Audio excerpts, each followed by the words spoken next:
सैया जी घरे बोल बम बोल के मन बड़ा करे तनी देव घर घुमाई दिना हो बाबा के दर्शन कराई दिना हो तनी देव घर घुमाई दिना हो बाबा के दर्शन कराई दिना हो बोल बम बोल के मन बड़ा करे तनी देव घर घुमाई दिना हो बाबा के दर्शन कराई दिना हो तनी देव घर घुमाई दिना हो बाबा के दर्शन कराई दिना हो।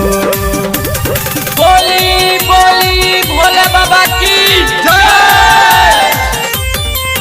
तनी देव घर घुमाई दिना हो बाबा के दर्शन कराई दिना हो। नहीं से ले गेरुआ रंग सोड़िया और लिया कंवरिया हो गौआ के बहरी सब जाता बोल बम बोल के नगरिया हो बोल बम बोल के नगरिया हो। नहीं से ले गेरुआ रंग सोड़िया और लिया कंवरिया हो गौआ के बहरी सब जाता बोल बम बोल के नगरिया हो।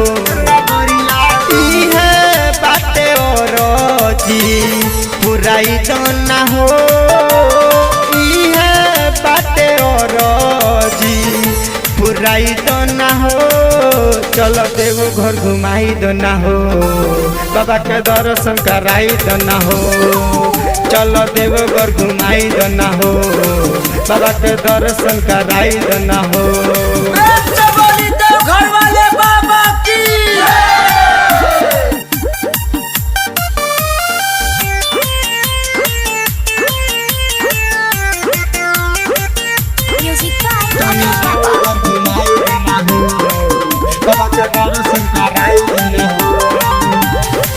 महिमा महान हो जाने जहान हो केहू न खाली आवे हो सच्चा मन से करे पूजा नवा जे मांगे मिल जाला हो जे मांगे मिल जाला हो। महिमा महान हो जाने जहान हो केहू न खाली आवे हो सच्चा मन से करे पूजा नवा जे मांगे मिल जाला हो। सायल से बेदर्दी समझाई दो ना हो सायल से बेदर्दी समझाई दो ना हो चल बोल बम घुमाई दो ना हो बाबा के दर्शन कराई दो ना हो चल बोल बम घुमाई दो ना हो बाबा के दर्शन कराई दो ना हो।